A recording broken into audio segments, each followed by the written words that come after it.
پاکستان بیا د افغانستان د لوري نه د ترهګرو برید کېدو دعوا کړې چې یو پوځي پکې ووژل شو.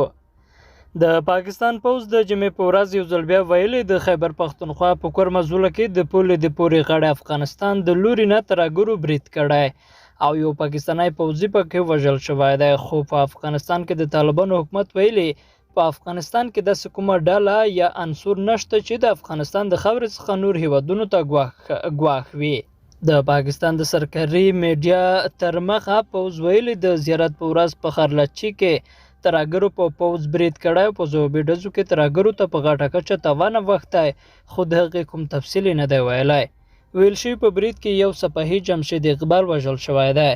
پاکستان په کلکه غندنه کړې چې د افغانستان خاوره د پاکستان پر ضد د ترهګرۍ دپاره کارېږي او زیاته کړې ده د افغانستان د حکومت نه تمه لري چې په راتلونکي کې خپله خاوره د پاکستان پر ضد کارېدو ته پرېنږدي.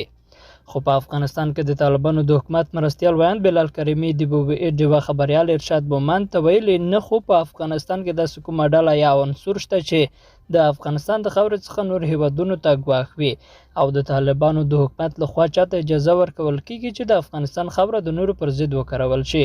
هغه ویلي د طالبانو د حکومت موقف او پالیسۍ دا ده چې د ټولو هیوادونو سره ښه روابط غواړي او د متقابل احترام په بنسټ اړیکې غواړي.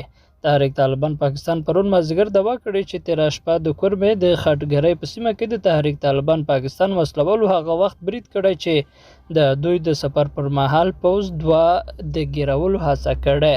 ټي پي په نښه کې د 3 پوځیانو د وژلو او ټپي کولو دعوا کړې او وسلوالو ته د وختي توان په اړه څه نه دي ویلي. د 13 سپتمبر د میاشتې په 13 نیټه هم د پاکستان پوځ ویلي و چې د کورمې په خرلچي سیمه کې د افغانستان د لوري نه ترهګرو په برید کې 3 پوځیان وژل شوي وه.